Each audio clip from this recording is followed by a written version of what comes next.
Boa tarde, que todos sejam muito bem-vindos, você que está chegando, você que ainda vai chegar, para mais essa tarde de formação.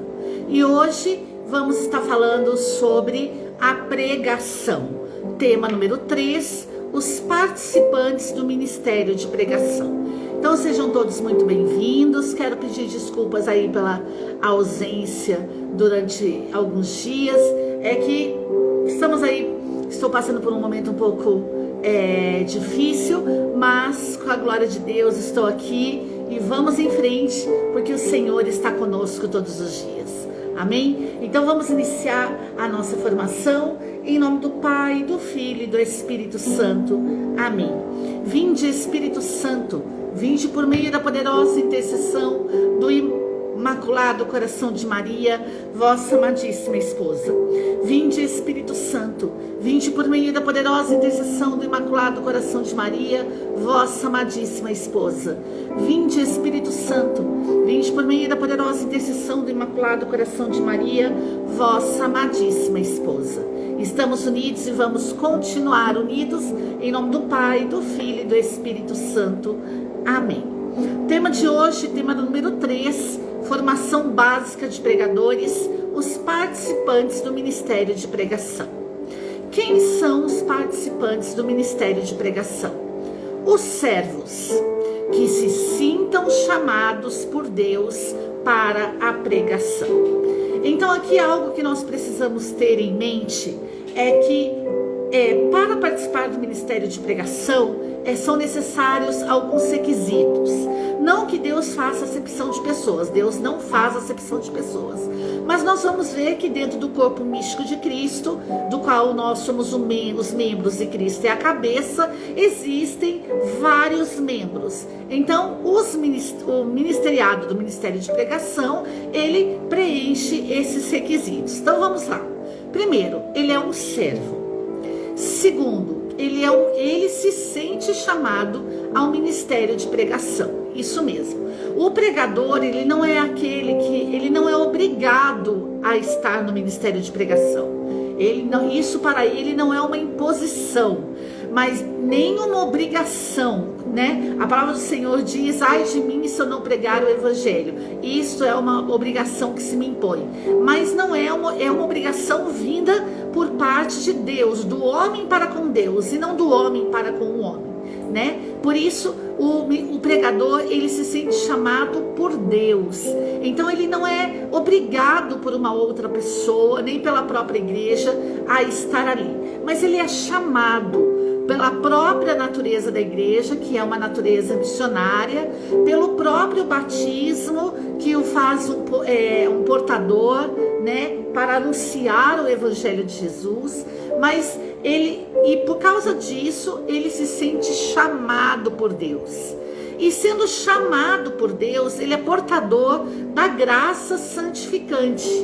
Então, é o Catecismo da Igreja, parágrafo 2000, o chamado de Deus e a graça.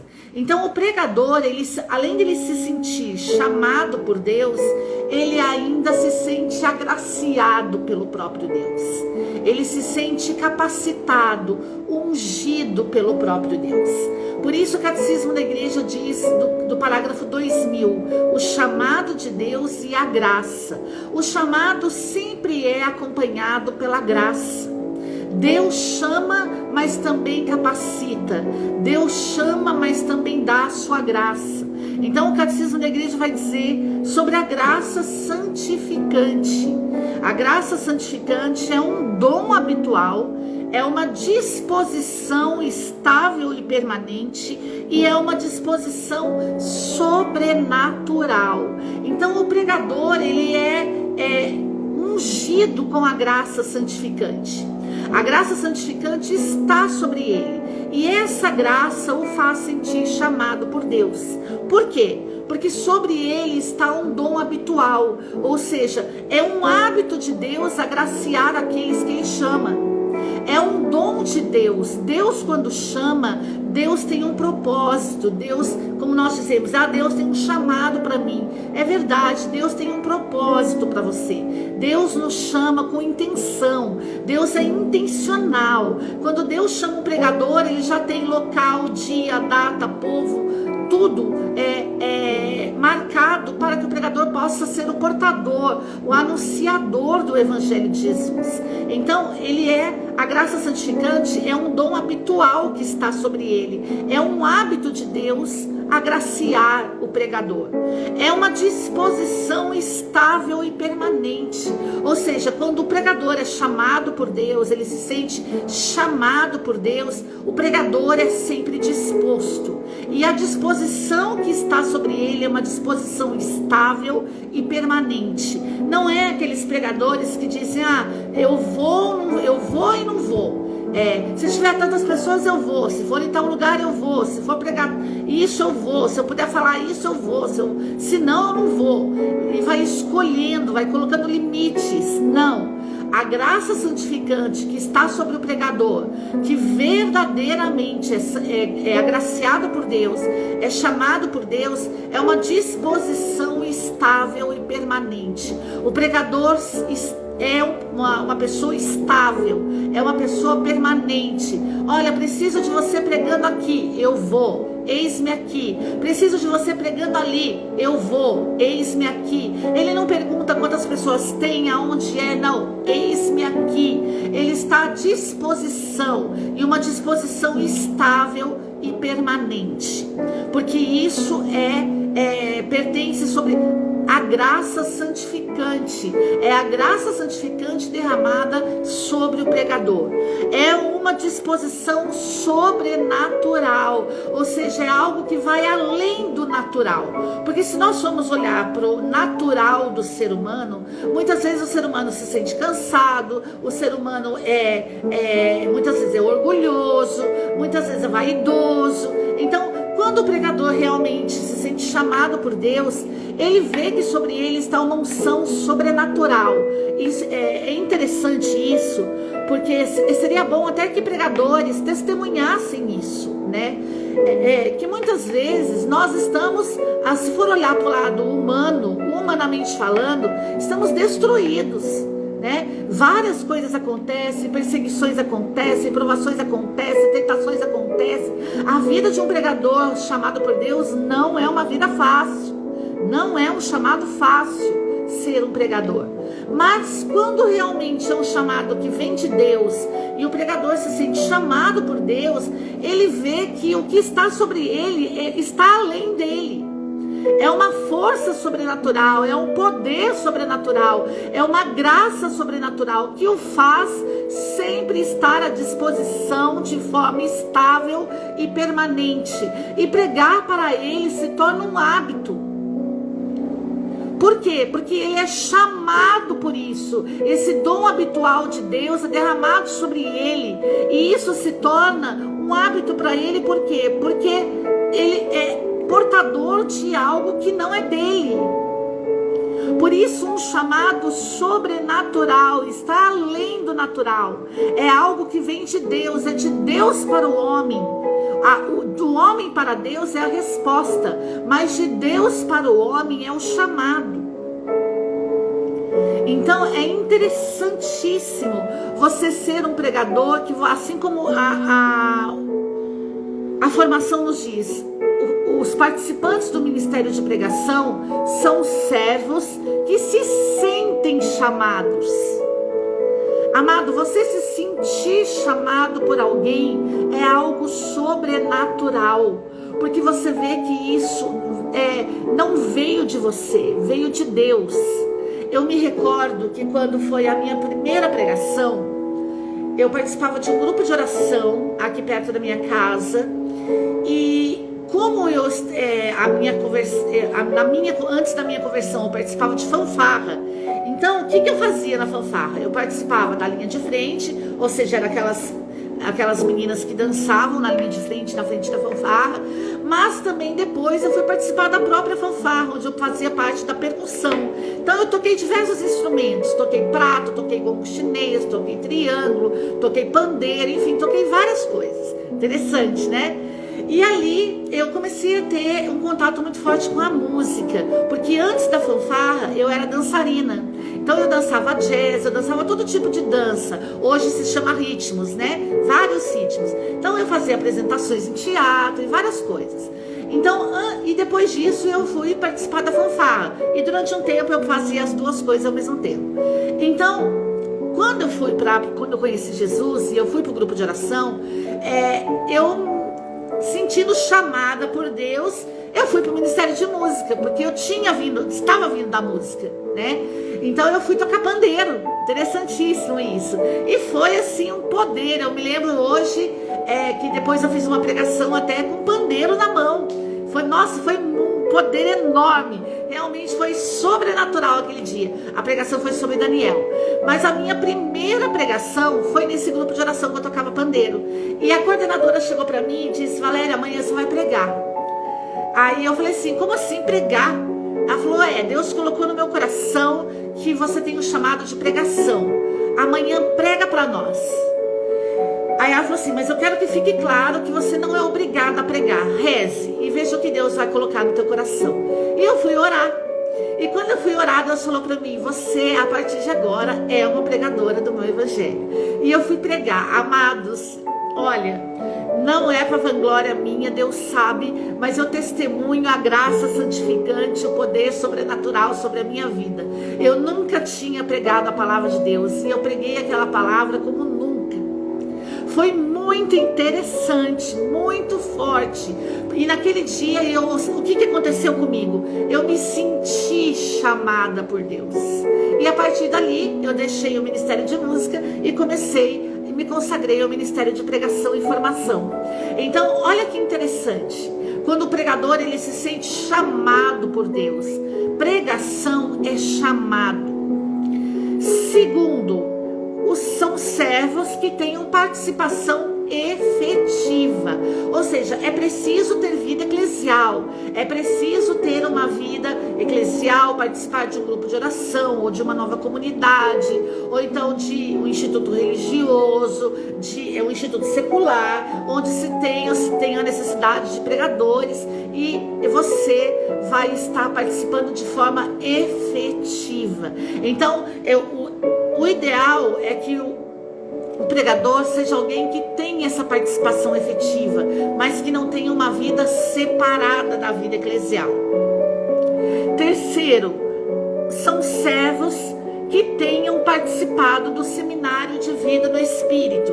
E aqui eu quero abrir um aspas agora para o que o Papa Francisco diz quando ele deu início ao cáris.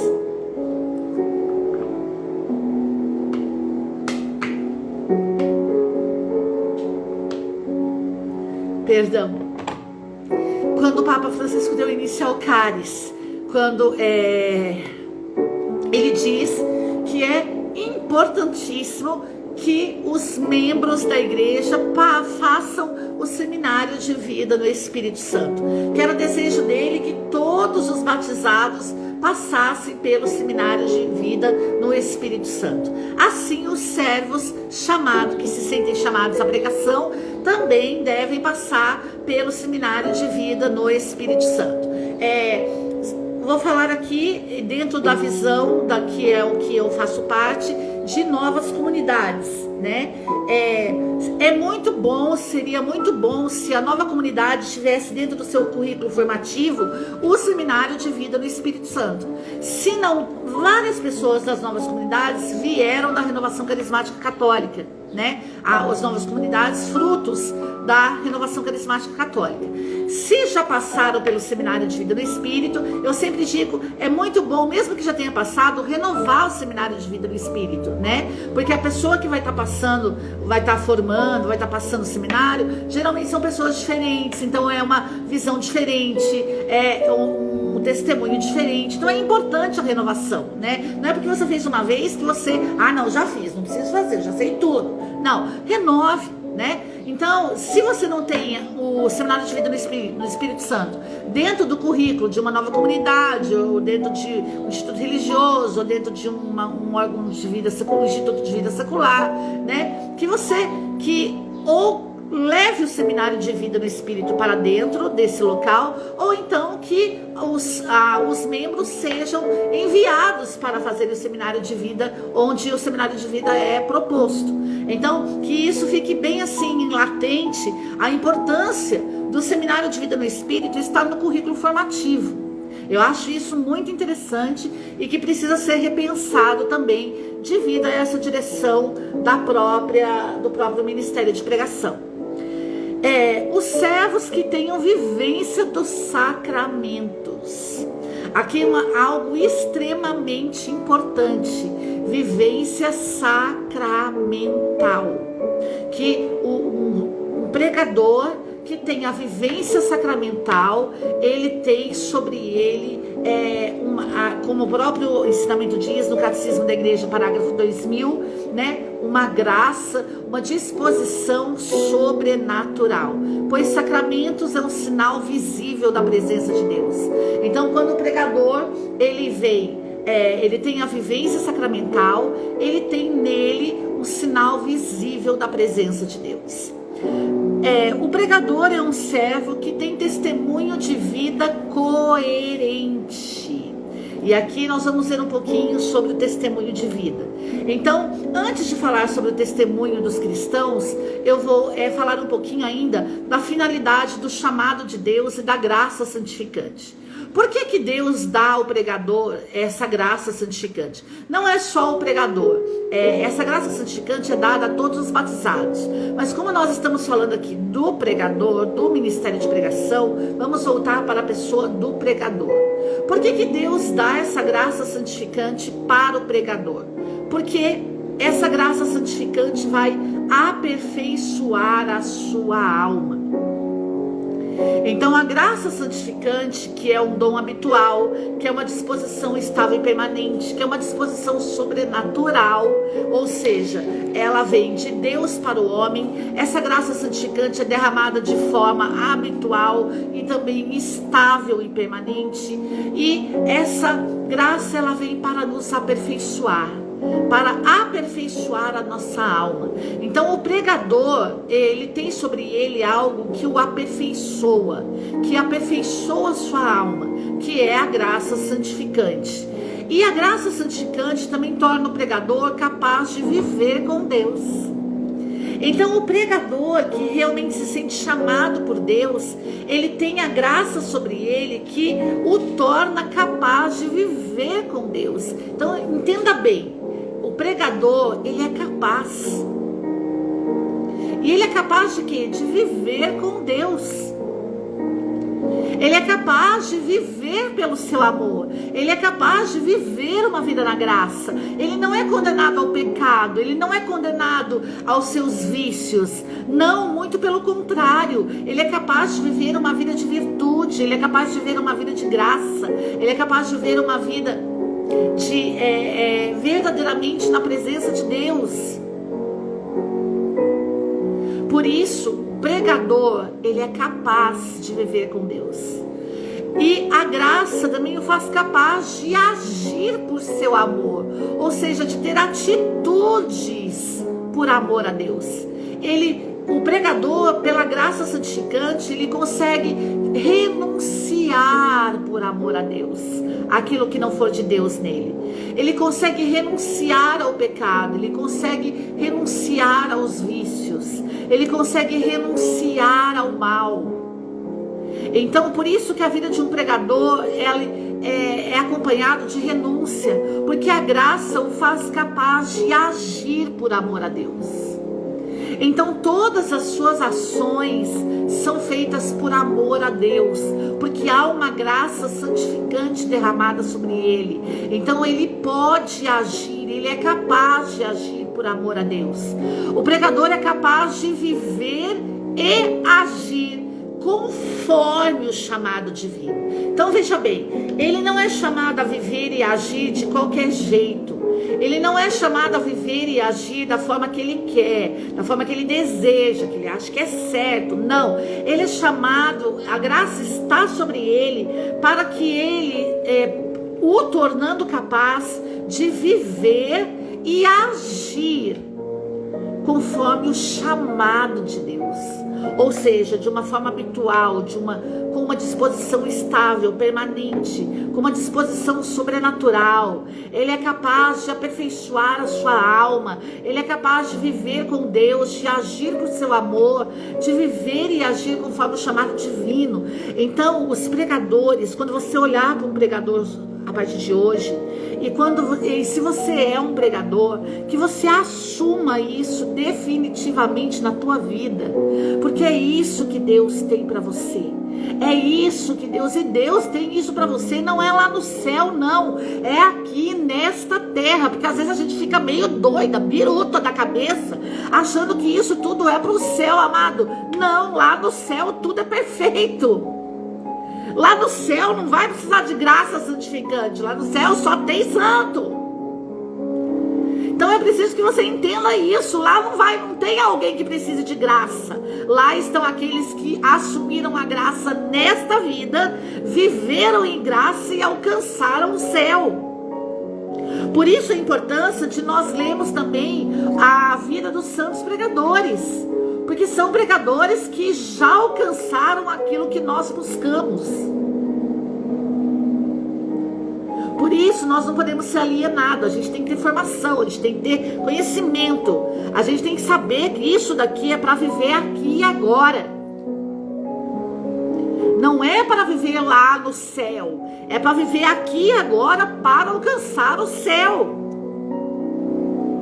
Por isso a palavra de Deus diz que muitos dirão: Senhor, mas eu preguei no seu nome, fiz milagre no seu nome. E o que ele vai dizer? Afasta-te, porque eu não te conheço. Por quê? Porque não tomaram posse da graça santificante.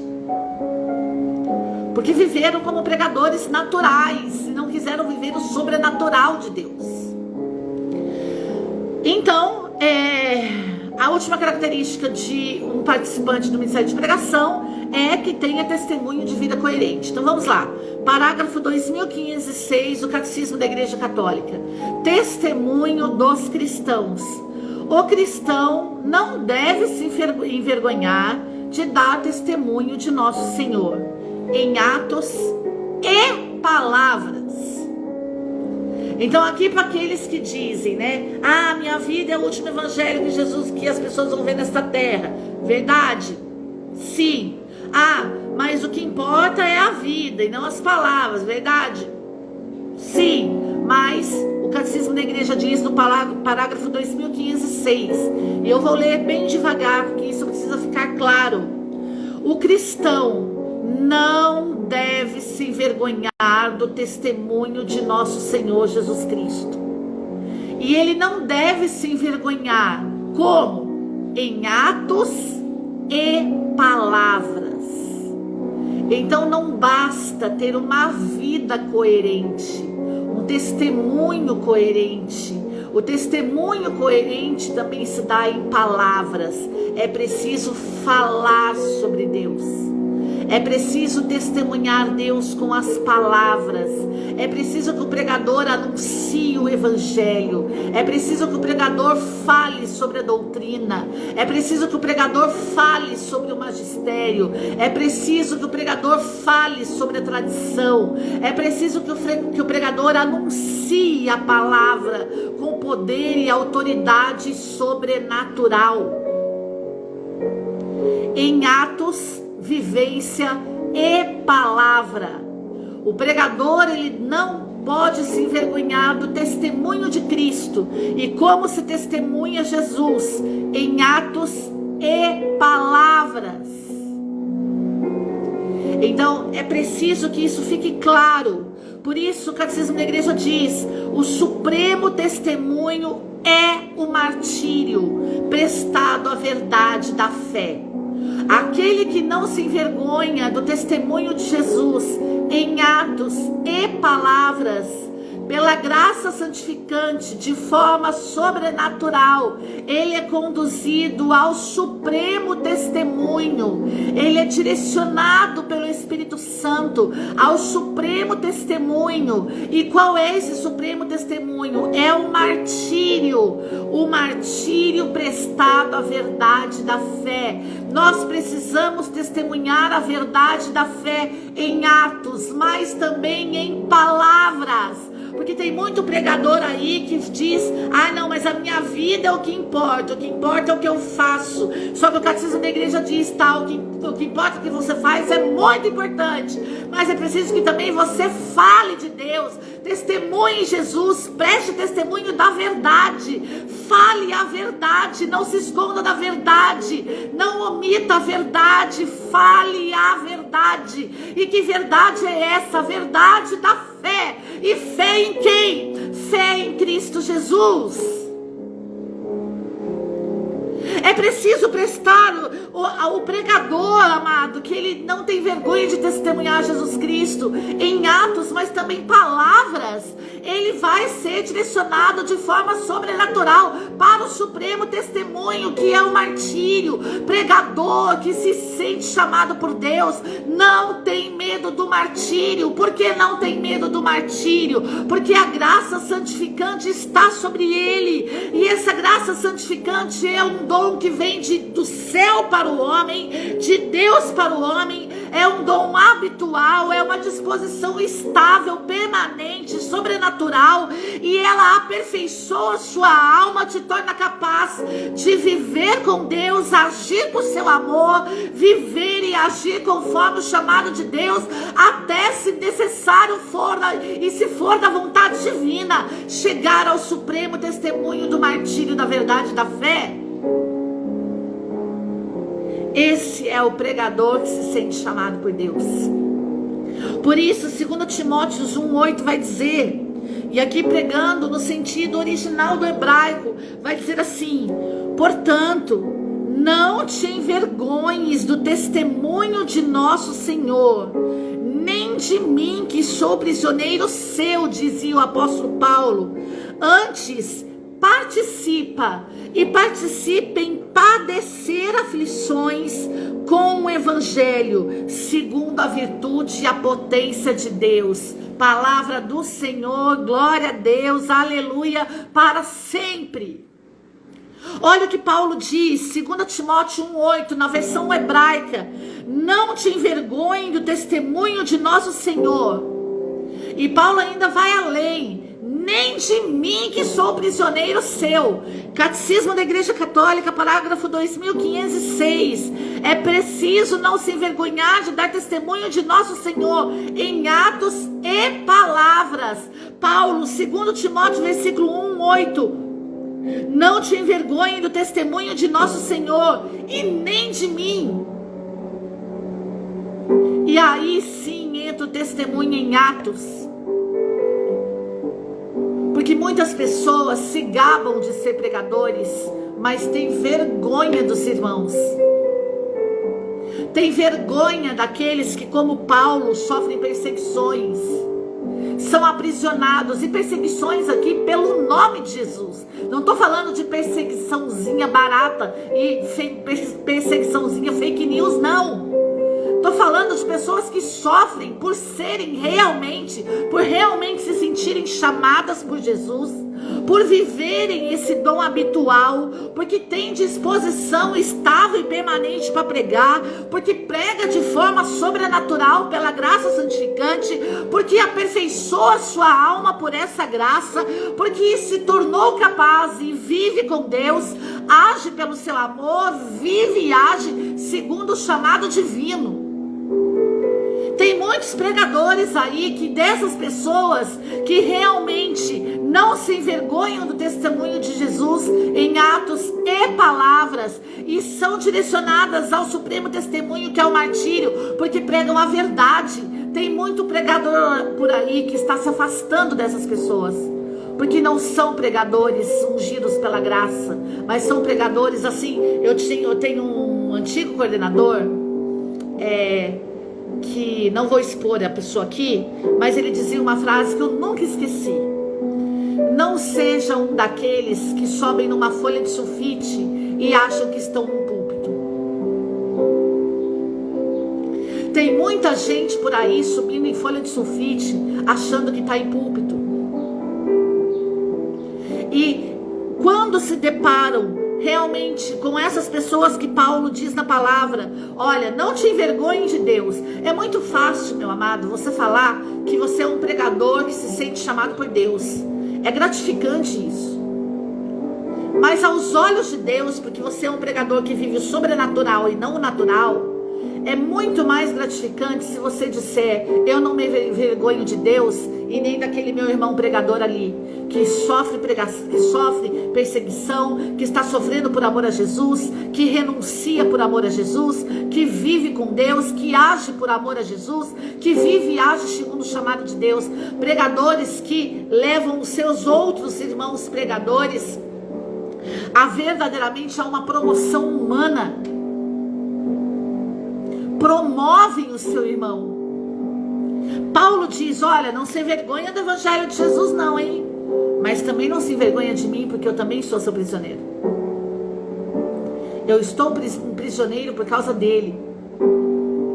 Olha que interessante, e olha o que Paulo diz, mas antes, participa você também em padecer aflições com o evangelho, segundo as virtudes e a potência de Deus. Paulo diz, olha, não se envergonha do evangelho não. Não se envergonha de mim também não, porque eu também estou preso aqui por amor a Cristo. Mas quanto a você, olha só o que Paulo diz. Paulo volta primeiro o olhar, vamos falar do pregador para Deus. Não se envergonha do testemunho de Jesus não. Depois Paulo volta o olhar do pregador para o irmão. Olha, mas não se envergonha de mim também não, porque eu estou preso por amor a ele. Depois Paulo volta o olhar do pregador para ele mesmo e diz, quanto a você, padeça também, mas padeça aflição com o evangelho, segundo as virtudes e a potência de Deus. Padece você também agora aflições com o evangelho, mas padece aflições com o evangelho segundo as virtudes e a potência do próprio Deus. Graça santificante, viver com Deus, agir por seu amor e viver e agir segundo o mandato divino, segundo o chamado divino, através do dom habitual, da disposição estável e permanente e da disposição sobrenatural da graça santificante. O pregador é aquele que faz tudo por Deus, sem tirar Deus do seu ministério. Paulo foi muito sábio, por isso a palavra de Deus diz, como vocês podem dizer que amam a Deus se vocês não amam o irmão que você vê? 2 Timóteo 1,8, não te envergonhe do testemunho de nosso Senhor, e nem de mim que sou prisioneiro. Olhar para Deus, olhar para o irmão. Antes, participe em padecer aflições com o evangelho, segundo a virtude e a potência de Deus. Olhar voltado para si. Testemunha Jesus. Me testemunha. Não tenha vergonha de Deus e nem de mim, mas quanto a você, padece. Padece aflição com o evangelho, mas padece do jeito certo, segundo as virtudes e a potência do próprio Deus. O pregador que se sente chamado por Deus é aquele que tudo faz com Deus, por seu amor e conforme o chamado divino. Pela graça santificante, que é o dom habitual, disposição estável e permanente, disposição sobrenatural, por atos e palavras, e que não tem medo se o Senhor o chamar para o supremo testemunho, o martírio prestado à verdade da fé. É isso que o pregador é chamado a fazer. Martírio prestado à verdade da fé. Que Deus abençoe o ministério de pregação de todo mundo. Que Deus abençoe os pregadores de todo mundo. E que você hoje se levante para viver o supremo testemunho. Que Deus abençoe você. Salve Maria Puríssima. Estamos unidos e vamos continuar unidos em nome do Pai, do Filho e do Espírito Santo. Amém. Sou Valéria Godoy, fundadora do Centro Missionário Chamas Abrasadoras. Estamos à disposição, se você quiser levar essa formação para a tua cidade. Ela também vai estar disponível no curso online, que vamos disponibilizar o link um pouco mais para frente. Mas se você desejar que esse conteúdo chegue até você, entre em contato conosco, que nós vamos estar passando as devidas informações. Que Deus nos abençoe. Até a próxima formação, que será o tema número 4. Deus te abençoe. Salve Maria Puríssima.